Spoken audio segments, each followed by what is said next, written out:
तो लफ्जों में लिखती मैंने अपनी प्रेम कहानी, तू मेरे दिल का राजा बन गया, मैं तेरे दिल की रानी। चलिए नमस्कार दोस्तों, कैसे हैं आप सब लोग। उम्मीद करता हूँ सब ठीक होंगे, एकदम शानदार जबरदस्त जिंदाबाद होंगे। तो चलिए देर किस बात की, आज हम बात करते हैं उत्तर प्रदेश की जलवायु के बारे में। उत्तर प्रदेश की जलवायु इंग्लिश में बोले तो क्लाइमेट।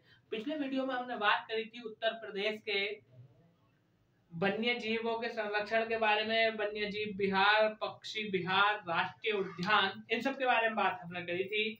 एक नेशनल पार्क था, और यदि हम बात करें तो 13 पक्षी विहार थे और 11 वन्य जीव विहार थे। ठीक है, तो इन सब के बारे में हम बात करी थी। और 3 टाइगर रिजर्व थे। कौन कौन से थे? पीलीभीत, दुधवा और माधवगढ़। आज हम बात करेंगे उत्तर प्रदेश की जलवायु के बारे में। तो सबसे पहला प्रश्न हमारा ये बनता है कि उत्तर प्रदेश की जलवायु कैसी है। यदि हम बात करें उत्तर प्रदेश की जलवायु की, तो उष्ण कटिबंधीय एवं मानसूनी जलवायु है। तो पहला ही प्रश्न ये है, अपने फटाफट कॉपी पेन निकालिए और मेरे साथ चीजों को साझा करना शुरू कर दीजिए। तो उत्तर प्रदेश की जलवायु कैसी है भैया? तो उष्ण कटिबंधीय एवं मानसूनी जलवायु है। उष्ण कटिबंधीय एवं मानसूनी, उष्ण कटिबंधीय एवं मानसूनी जलवायु है। और ये जलवायु किसकी है? उत्तर प्रदेश की। यदि हम बात करें उत्तर प्रदेश के औसतन तापमान की, तो उत्तर प्रदेश का औसत तापमान 12.5 डिग्री सेंटीग्रेड से लेकर के 17 डिग्री सेंटीग्रेड रहता है। हम बात कर रहे हैं औसत तापमान। औसत तापमान 12.5 डिग्री सेंटीग्रेड से 17 डिग्री सेंटीग्रेड औसत तापमान ये मिलता है। और जबकि हम बात करें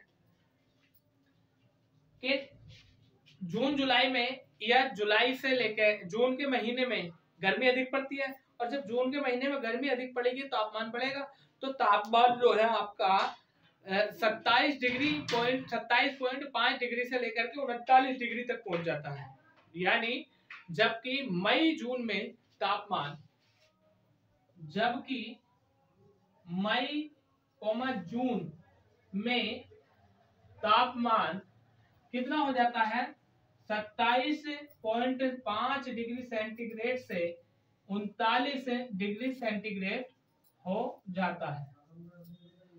तो एक विशेष बात आपने याद रखनी है कि उत्तर प्रदेश की जलवायु आपसे पूछे तो उष्ण कटिबंधीय मानसूनी जलवायु है। और आपसे पूछे उत्तर प्रदेश का औसत तापमान कितना है, तो 12.5 डिग्री सेंटीग्रेड से 17 डिग्री सेंटीग्रेड तक रहता है। और यदि हम बात करें तो आपको पता होगा मई जून जुलाई इन तीनों महीनों में गर्मी बहुत ही ज्यादा पड़ती है, तो इनमें तापमान बढ़ जाता है। मई जून में तापमान 27.5 डिग्री सेंटीग्रेड से लेकर के 39 डिग्री सेंटीग्रेड तक हो जाता है। अब हम बात करें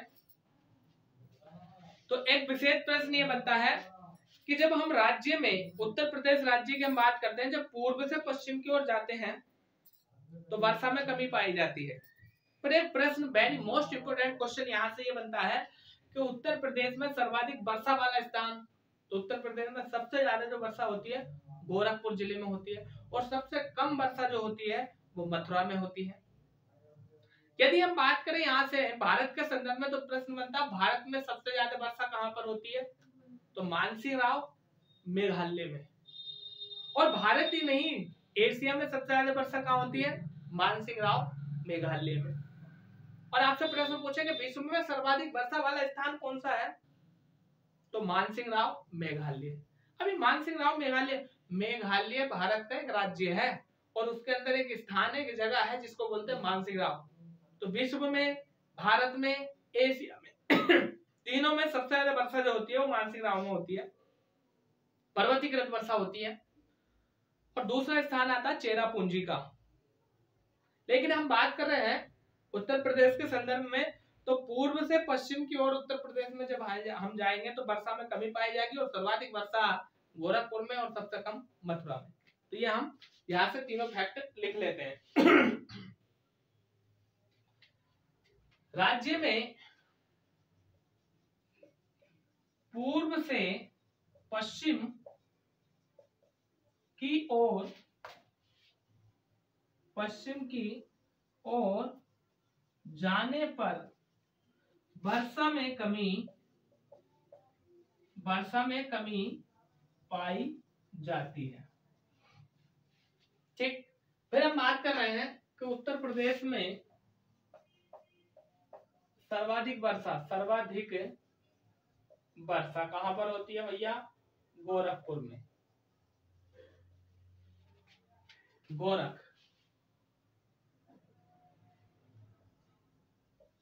सर्वाधिक वर्षा गोरखपुर में। और जबकि हम बात करें कि उत्तर प्रदेश में सबसे कम वर्षा, तो भैया कम वर्षा जो होती है वो कहाँ होती है? मथुरा में।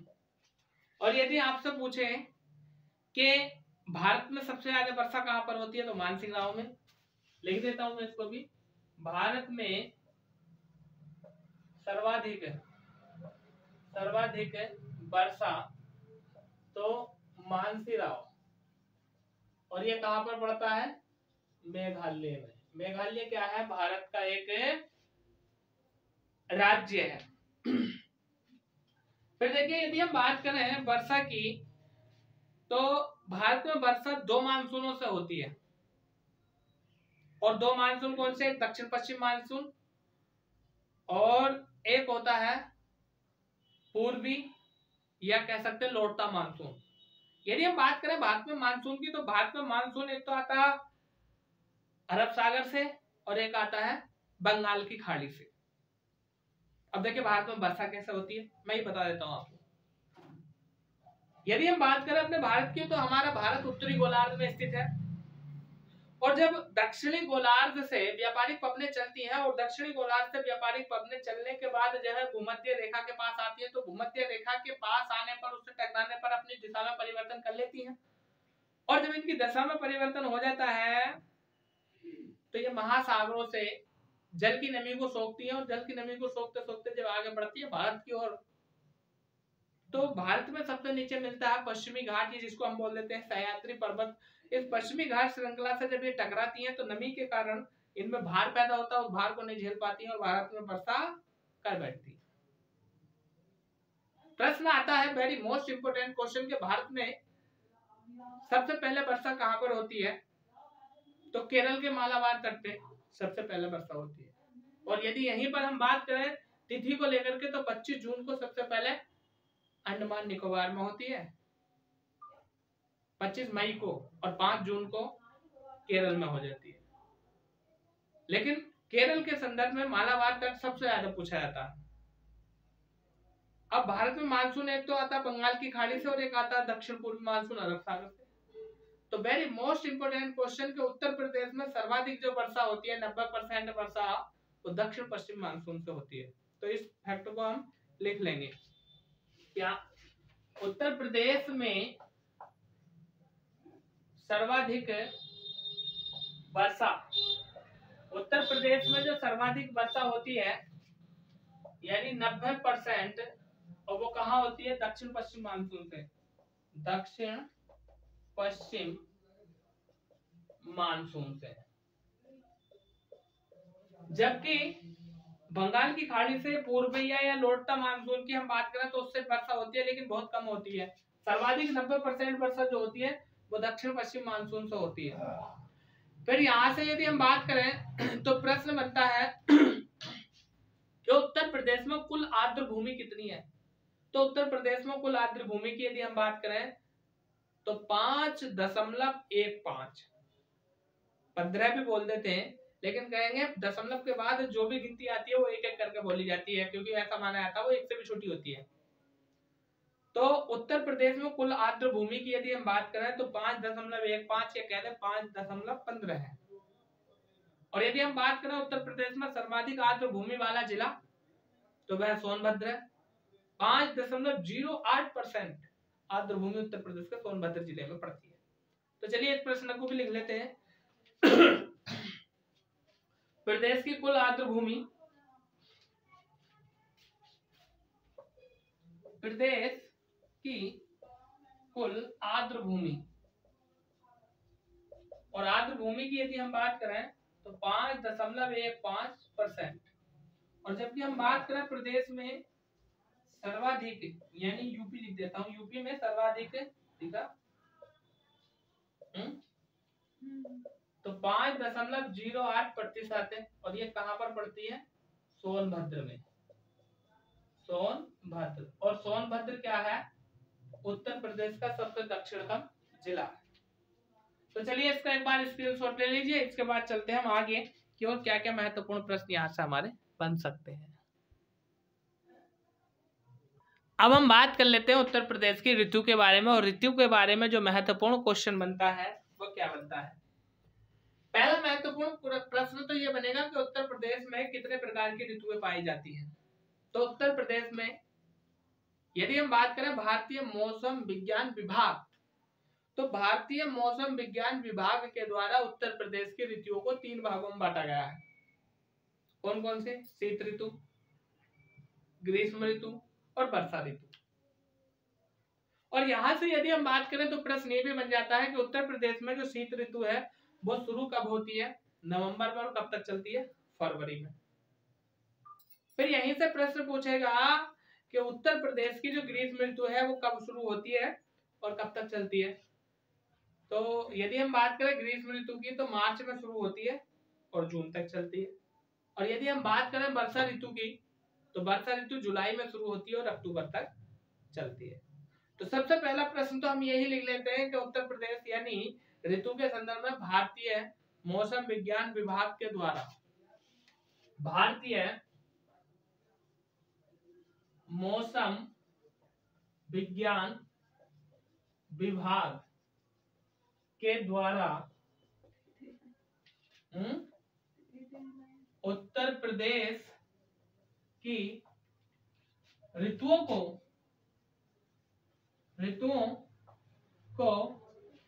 3 भागों में बांटा गया है। पहले हेडिंग ही डाल दो ऋतु, और कहाँ की ऋतु? यूपी की। कभी ऋषिपाल की ऋतु समझ लो। 3 भागों में बांटा गया है। सबसे पहले यदि हम बात करें तो हम लिख सकते हैं शीत ऋतु। शीत ऋतु, शीत ऋतु ये प्रदेश की बात कर रहा है, अपने प्रदेश की यानी यूपी की प्रदेश की बात कर रहा है, ना कि पूरे देश की। तो यूपी में नवंबर में शुरू होती है और नवंबर में शुरू होती है और फरवरी तक चलती है। प्रदेश में शीत ऋतु हम बात कर रहे हैं उत्तर प्रदेश की, ठीक है। उत्तर प्रदेश में शीत ऋतु नवंबर में शुरू होती है और फरवरी तक चलती है। यदि हम बात करें ग्रीष्म ऋतु की, यानी उत्तर प्रदेश में 3 प्रकार की ऋतु पाई जाती है। दूसरी होती है ग्रीष्म ऋतु और तीसरी होती है वर्षा ऋतु। तो ग्रीष्म ऋतु की यदि हम बात करें तो मार्च में शुरू होती है और जून तक चलती है। तो मार्च से जून तक। तीसरे नंबर पर आती है वर्षा ऋतु। वर्षा ऋतु की यदि हम बात करें तो जुलाई से शुरू होती है और अक्टूबर तक चलती है। फिर यहां से एक बहुत ही ज्यादा अच्छा यानी वेरी मोस्ट इंपोर्टेंट क्वेश्चन ये पूछा जाएगा कि उत्तर प्रदेश का सबसे ठंडा महीना कौन सा है? जनवरी। और उत्तर प्रदेश का सबसे गर्म महीना कौन सा है? जून। तो हम लिख सकते हैं यूपी का सबसे ठंडा महीना तो वो जनवरी है। यदि हम बात करें उत्तर प्रदेश का सबसे गर्म महीना तो वह जून है। अब आगे हम बात कर लेते हैं, एक एक करके थोड़ा सा इन ऋतुओं के बारे में जान लेते हैं। सबसे पहले हम बात करते हैं शीत ऋतु की। शीत ऋतु, शीत ऋतु के संदर्भ में सबसे पहला प्रश्न तो यही बनेगा कि जो शीत ऋतु है ये लिखेंगे यह है प्रदेश में कौन से महीने में शुरू हो रही है? नवंबर में शुरू हो रही है और फरवरी तक चलती है। प्रदेश में नवंबर से शुरू होती है और फरवरी तक चलती है। फरवरी तक चलती है। फिर यदि हम बात करें दूसरे प्रश्न की, तो दूसरा प्रश्न यह बनेगा कि शीत ऋतु में जो हवाएं चलती हैं वो स्थल से चलती है, यानी नीचे चलती है, जमीन पर चलती है, तभी तो इंसानों को या प्रत्येक जीव प्राणी को क्या लगती है, ठंड लगती है। तो वेरी मोस्ट इंपोर्टेंट क्वेश्चन ये बनेगा कि बताइए उत्तर प्रदेश में किस ऋतु में हवाएं या पवनें स्थल से चलती हैं, तो शीत ऋतु में। तो यहां से हम लिख सकते हैं क्या कि हवाएं स्थल क्षेत्रों में चलती हैं, हवाएं स्थल क्षेत्रों से चलती हैं। फिर अगला क्वेश्चन यहां से क्या बन सकता है कि ये जो हवाएं चलती है ये स्थल क्षेत्रों से चलती है और इनकी स्थिति जो होती है वह प्रकृति जो होती है इनकी शुष्क होती है, यानी ये हवाएं शुष्क होती है, लेकिन शीत होने के कारण ये ठंडी प्रतीत होती है। तो कह सकते हैं ये हवाएं शुष्क होती हैं। अगला प्रश्न यहां से ये बन सकता है क्या कि शीत ऋतु में भी उत्तर प्रदेश में वर्षा होती है और लगभग 10 सेंटीमीटर तक वर्षा होती है उत्तर प्रदेश में। और शीत ऋतु में उत्तर प्रदेश में जो वर्षा होती है वह उस मानसून से होती है जो मानसून अरब सागर की खाड़ी से आता है। तो हम कह सकते हैं कि 10 सेंटीमीटर तक वर्षा होती है कहां पर, शीत ऋतु में। और जो मानसून आता है वो कहां से आता है, अरब सागर से मानसून आता है भैया, जो वर्षा करती है। और फिर प्रश्न आता है कि शीत ऋतु में कौन सी फसलें बोई जाती हैं। तो शीत ऋतु में रबी की फसलें बोई जाती हैं, जिनमें जैसे तुम्हारे जाड़ों में आप जानते होंगे कौन सी फसलें बोई जाती है, जैसे गेहूं की फसल हो गई, सरसों की फसल हो गई, तो रबी की फसलें बोई जाती हैं। हम बात करें शीत ऋतु में बोई जाने वाली फसलें, बोई जाने वाली फसलें तो वो हो गई रबी की फसलें। तो फटाफट इसका स्क्रीनशॉट लो। बात करते हैं आगे अगली ऋतु के बारे में, और अगली ऋतु है ग्रीष्म ऋतु। अब हम बात कर लेते हैं ग्रीष्म ऋतु के बारे में। ग्रीष्म ऋतु, तो देखिए ग्रीष्म ऋतु से क्या क्या प्रश्न बनते हैं। जैसे कि अभी हमने जाना ग्रीष्म ऋतु के बारे में, प्रदेश में ग्रीष्म ऋतु मार्च में शुरू होती है और जून तक चलती है।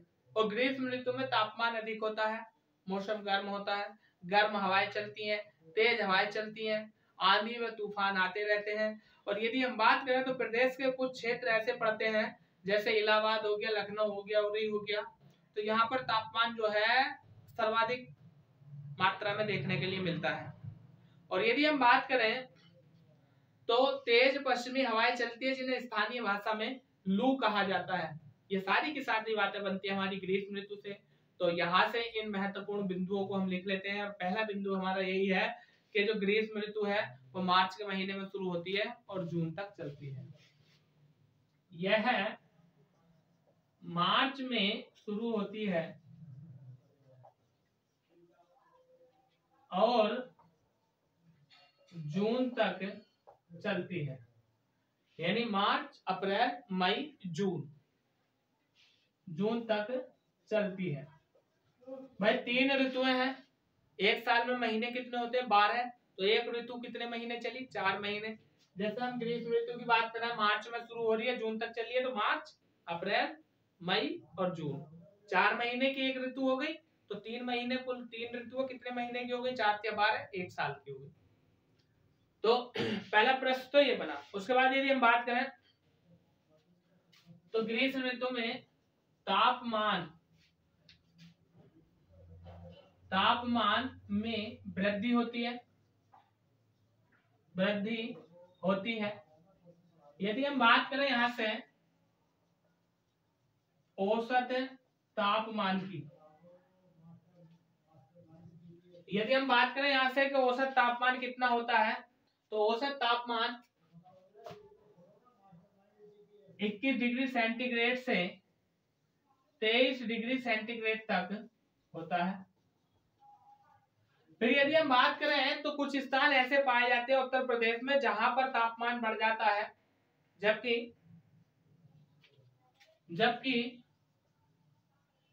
इलाहाबाद, जबकि एक आपका इलाहाबाद हो गया, दूसरे की यदि हम बात करें लखनऊ हो गया, आगरा हो गया, उरई हो गया, लखनऊ, आगरा, उरई का तापमान 45 डिग्री सेंटीग्रेड से 47 डिग्री सेंटीग्रेड तक हो जाता है। तो अभी हमने ये जाना कि उत्तर प्रदेश में जो ग्रीष्म ऋतु होती है ये मार्च महीने में शुरू होती है, जून तक चलती है, और ग्रीष्म ऋतु में तापमान में वृद्धि होती है। औसत तापमान 21 से लेकर के 23 डिग्री सेंटीग्रेड होता है, जबकि इलाहाबाद, आगरा, उरई और लखनऊ इनमें तापमान जो है 45 डिग्री सेंटीग्रेड से लेकर के 47 डिग्री सेंटीग्रेड तक हो जाता है।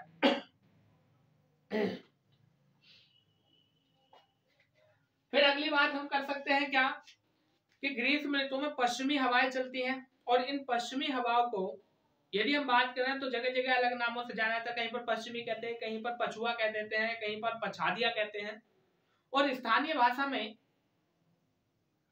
इन पश्चिमी पवनों को लू कहा जाता है। आपने देखा होगा गर्मियों के टाइम में जब हम किसी खुले स्थान में दूर लंबी दृष्टि से देखेंगे तो हमें आग सी जलती हुई दिखाई देगी, लपटें सी दिखाई देंगी आग की, इसी को हम क्या कहते हैं, लू कहते हैं।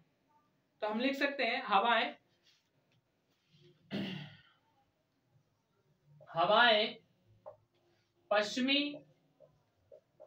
पश्चिमी होती हैं, और इनकी गति कैसी होती है, तेज होती है, जिन्हें स्थानीय भाषा में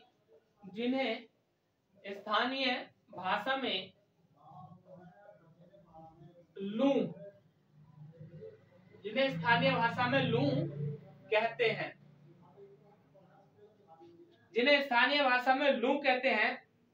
और यदि हम बात करें तो ये जो पवनें होती हैं गर्म व शुष्क होती है, यानी आपको देखा होगा गर्मियों में जो भी हवा चलती है वो गर्म लगती है, यानी गर्म व शुष्क होती है, यानी हवाएं गर्म व शुष्क होती है। हवाएं गर्म में शुष्क होती है। इसके बाद यदि हम बात करें तो गर्मियों में यानी ग्रीष्म ऋतु में हवाएं तेज चलती है, आंधी आती है, तूफान आते हैं, और यदि हम बात करें तो आंधी की गति 100 किलोमीटर प्रति घंटा से लेकर के 115 किलोमीटर प्रति घंटा तक की रफ्तार होती है उसकी। तो हम कह सकते हैं आंधी आती है, यानी ग्रीष्म ऋतु में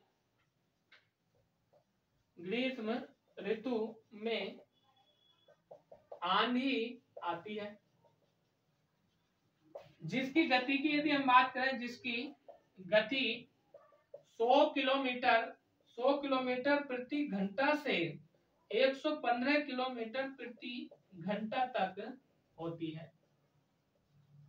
फटाफट इसका स्क्रीनशॉट लो, आगे चलते हैं। अब यदि हम बात करें वर्षा ऋतु की, वर्षा ऋतु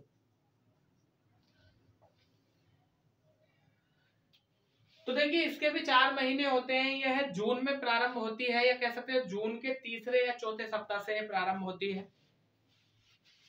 यह जून के तीसरे या चौथे सप्ताह में से शुरू होती है। फिर इसके बाद यदि हम बात करें यहां से तो जुलाई और अगस्त में सबसे ज्यादा वर्षा होती है, और सितंबर में आकर के इसमें कमी हो जाती है। तो सर्वाधिक वर्षा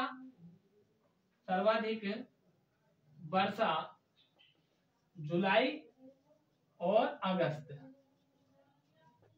और वर्षा में कमी की यदि हम बात करें तो सितंबर में आकर के, सितंबर आते आते वर्षा में क्या हो जाती है, कमी हो जाती है। यदि हम बात करें तो वर्षा ऋतु में वर्षा, पहले तो हम बात करते हैं कि सर्वाधिक वर्षा जो होती है वो हमारे उत्तर प्रदेश में लगभग 90% वो दक्षिण पश्चिम मानसून से होती है, और दक्षिण पश्चिम मानसून से उत्तर प्रदेश ही नहीं बल्कि संपूर्ण भारत में सर्वाधिक वर्षा इससे होती है।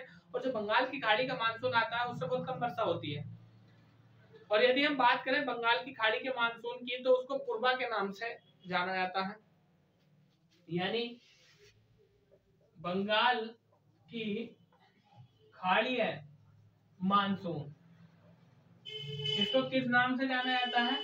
पूर्वा मानसून, या इसको बोल देते हैं क्या? पूर्वैया मानसून। फिर यदि हम बात करें यहाँ से, तो एक प्रश्न ये बन सकता है कि जो वर्षा ऋतु होती है इसमें कौन सी फसलें बोई जाती है? खरीफ की फसलें बोई जाती है। जैसे हम बात करते हैं धान की फसल, तो लिखेंगे इस ऋतु में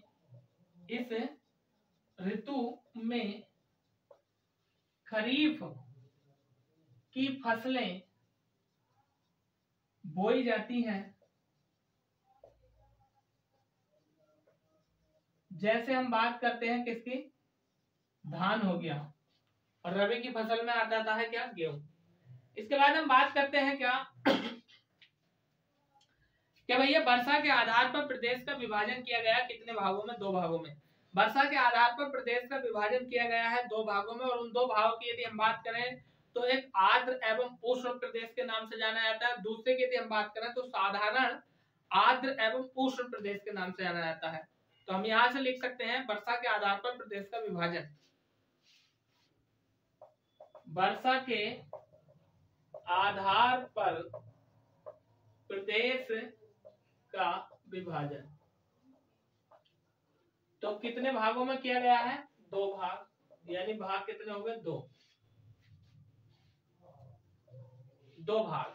नंबर 1 यदि हम बात करें तो नंबर 1 पर आता है आपका आर्द्र एवं उष्ण प्रदेश। आर्द्र एवं उष्ण प्रदेश। और आर्द्र एवं उष्ण प्रदेश की भी यदि हम बात करें तो इसको भी 2 भागों में बांटा गया है। तो इसके भी भाग कितने हैं? 2। अब वो कौन कौन से? ए नंबर करके लिख देता हूं। पहला आता पूर्वी उत्तर प्रदेश, यानी पूर्वी उत्तर प्रदेश। अब पूर्वी उत्तर प्रदेश की यदि हम बात करें तो जो उत्तर प्रदेश के पूर्वी जिले होते हैं ना, वो इसमें आते हैं। जैसे आपका आजमगढ़ हो गया, सीतापुर हो गया, शाहजहांपुर हो गया, बलिया हो गया, जौनपुर हो गया। तो पूर्वी उत्तर प्रदेश में यदि हम बात करें वर्षा की, तो 100 डिग्री सेंटीमीटर से लेकर के, यानी 100 सेंटीमीटर से लेकर के 120 सेंटीमीटर तक क्या होती है? इसमें वर्षा होती है। तो पूर्वी उत्तर प्रदेश यदि हम बात करें इसमें वर्षा की, तो 100 सेंटीमीटर से 120 सेंटीमीटर तक होती है। और यदि हम बात करें स्थानों की, तो छोटे छोटे मतलब 2-4 नाम लिख देता हूं मैं। जैसे शाहजहांपुर हो गया, सीतापुर हो गया, और यदि हम बात करें यहां से बलिया हो गया, जौनपुर हो गया, बलिया और आपका जौनपुर हो गया। यदि हम बात करें तो गाजीपुर हो गया, इलाहाबाद हो गया, मिर्जापुर हो गया। तो ये प्रमुख रूप से पूर्वी उत्तर प्रदेश के जिले। यदि हम बात करें इसके पार्ट बी की, तो दूसरे भाग में जो बांटा गया उसका नाम बोलते हैं तराई क्षेत्र। तराई क्षेत्र। तराई क्षेत्र की यदि हम बात करें तो इसमें वर्षा 120 सेंटीमीटर से लेकर के 150 सेंटीमीटर तक वर्षा होती है। तो हम बात कर रहे हैं वर्षा। तराई क्षेत्र में वर्षा 120 सेंटीमीटर से लेकर के 150 सेंटीमीटर तक होती है इसमें वर्षा। और तराई क्षेत्र की यदि हम बात करें तो इसमें बिजनौर, बरेली, रामपुर, पीलीभीत, गोंडा, बस्ती, गोरखपुर ये आ जाते हैं। यानी बरेली, रामपुर, गोरखपुर, बरेली, रामपुर, गोरखपुर, गोंडा, बस्ती आदि ये आ जाते हैं। आगे हम बात करते हैं कि दूसरा जो भाग है वो दूसरा भाग कौन सा पड़ता है।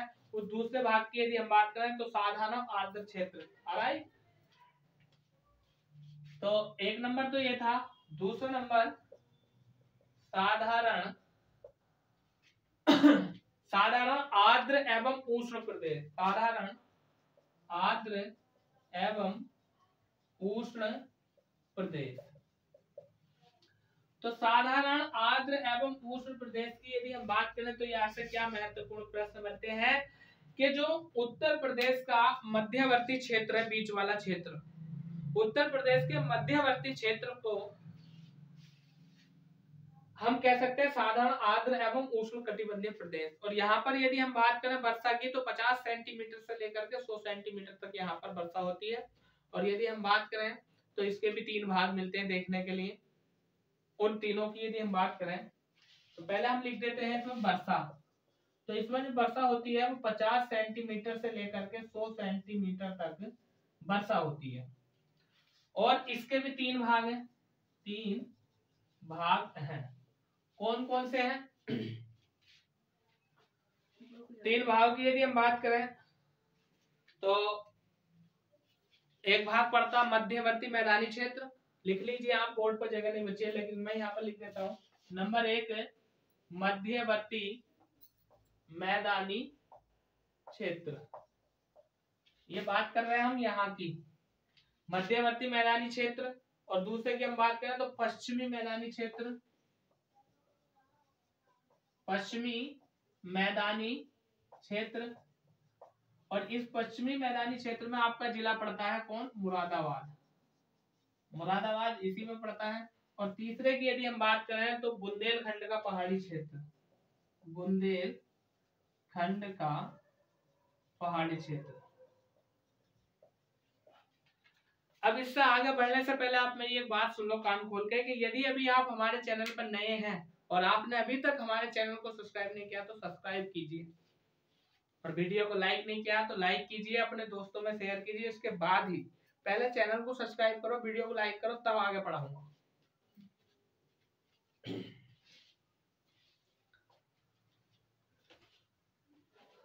तो चलिए, किया है या नहीं किया है ये तो आपके ऊपर डिपेंड करता है। सच्चा विद्यार्थी, सच्चा स्टूडेंट वो ही होता है जो गुरु का कहना माने। तो मुझे तो उम्मीद है कि आपने सब्सक्राइब कर दिया होगा, वीडियो को लाइक कर दिया होगा। बाकी आप जाने आपने किया है नहीं किया, किसकी को धोखा देकर के क्या मिलेगा। तो यहाँ तक की हमारी बात आज पूरी हुई। कल हम बात करेंगे उत्तर प्रदेश के जनजातियों के बारे में। तब तक हमारे साथ आप बने रहिए, एकदम शानदार, जबरदस्त, जिंदाबाद। अपनी जिगरी क्लास में कल फिर मुलाकात होगी, तब तक के लिए थैंक यू।